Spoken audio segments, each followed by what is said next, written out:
Tom, you mentioned Jace. Obviously, didn't expect that out of him this season. I guess, what were the conversations like before he made his decision? And I assume that he's closed the door and coming back. How do you replace that level of... Yeah, I don't know if he's closed any door, but I'll be very honest with you. That was fun. That was awesome.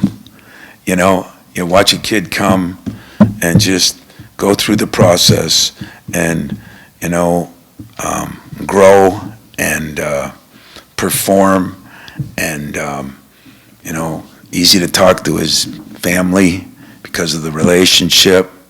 I'm the one that a month before the season told him he should put his name in because I think he can be ready to play. I think it all depends on, you know, what's out there. And I thought from what I saw from other players that I'm hearing other things about, and then I have a lot of people in the NBA now.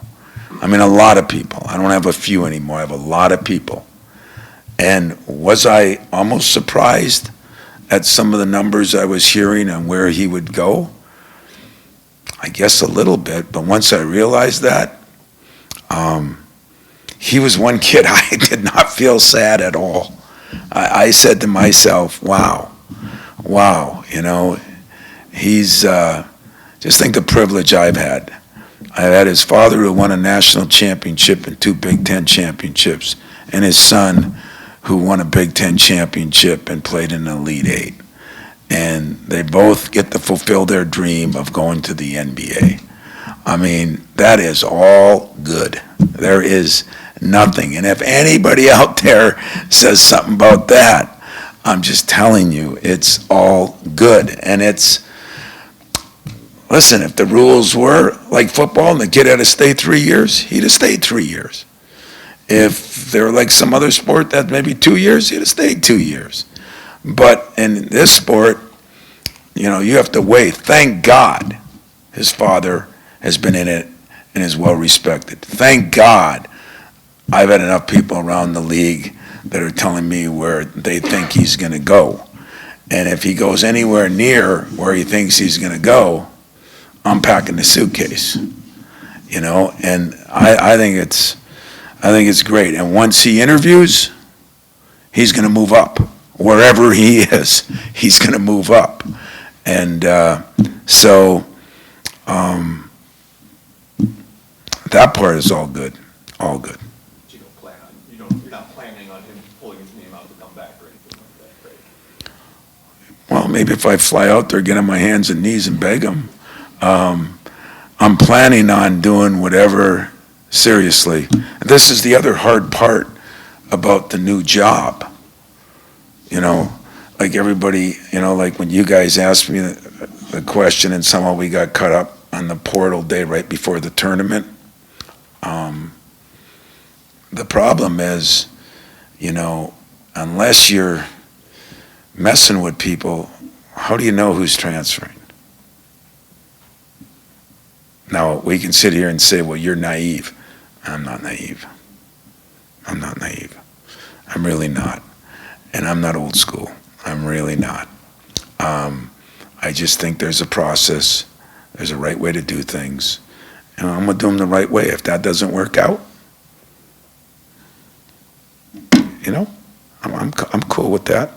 But in Jace's case, he's going to work out now.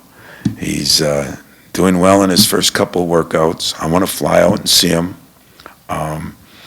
for support. I want to see how he's doing. I want to talk to people that I might need to talk to help him. So I am going to go out to California, and we'll see how his process goes. I mean, I can only go by what the people that really matter think, and that's the 30 NBA teams.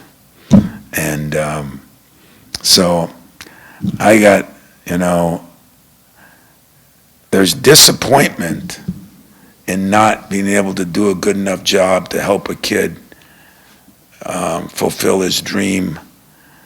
What I said about Book, I'm disappointed in myself. I'm excited on the other side So that keeps me at least, it doesn't keep me level now. You can't be level this day and age, but it keeps me from falling over. So it's good. It's good. How much you had to do between the end of the season and keeping some guys, but in particular, the guys like Kurtang and Jesse, younger guys that that kind of fit the mold of the future, kind of how you've always done it, where guys build up to that point. How that process has maybe changed with those guys, and then also guys like Cohen and Jackson and all the guys you want to come back. Yeah, I want them all back. I mean, I want my guys back. I mean, there's no, and they're not all perfect either. You know, they're not finished products. But I do want my guys back because I like my team. I like my guys. I like what they did for me, and I like what they did for us. And but that work is all year long. See, I know there's people tampering with people. I don't know. I mean, you know, like in the NFL, that's an easy, I mean, not easy, but that's a fixable problem. For some reason, it's not a fixable problem to us. Tampering is, you lose draft picks, you lose things. I mean, so all year long, I'm talking to Kerr. We're talking to Kerr. We're talking to Jess. We're talking to parents. We're talking, you know, but if the day comes when we're begging, you know what? You got to do what you got to do. There is a value, you know, everybody's worried about their brand. I mean, that is a big thing now, my brand. You know, it's all I hear about is my brand. Let me tell you something. This is a damn good brand that's been tested over time. It's a damn good brand. And some that have left the brand, not the team, not the program, the brand, have come back. And maybe it's taken 5 years, maybe it's taken 10 years. Why do they come back? I love the brand. I never left here because of the brand. I think it can help a lot of people be successful. If there's a better brand that can help them, if there's a better coach that's going to spend more time with them, do a better job with them, get them more minutes or jump shots or touchdown passes or whatever, that you got to do what you got to do. But just remember, this is a competitive world. And if you're not quite good enough here to maybe get some of those things, how about rolling up your sleeves and going to work? Because you're going to have to do that wherever you go if you're going to accomplish your ultimate goals. And that's kind of the way I look at it. So guys, it's been a interesting couple of years, and it's been new, it's been different. And I've talked to young guys, I've talked to guys, a couple of them just recently, a lot older than me. And everybody's confused, so it's not old school. It's trying to figure out what's best for the student athlete. And trust me when I say that here at Michigan State with our brand, that is my number one priority. And if anybody wants to challenge me on that, that is worth a fist fight.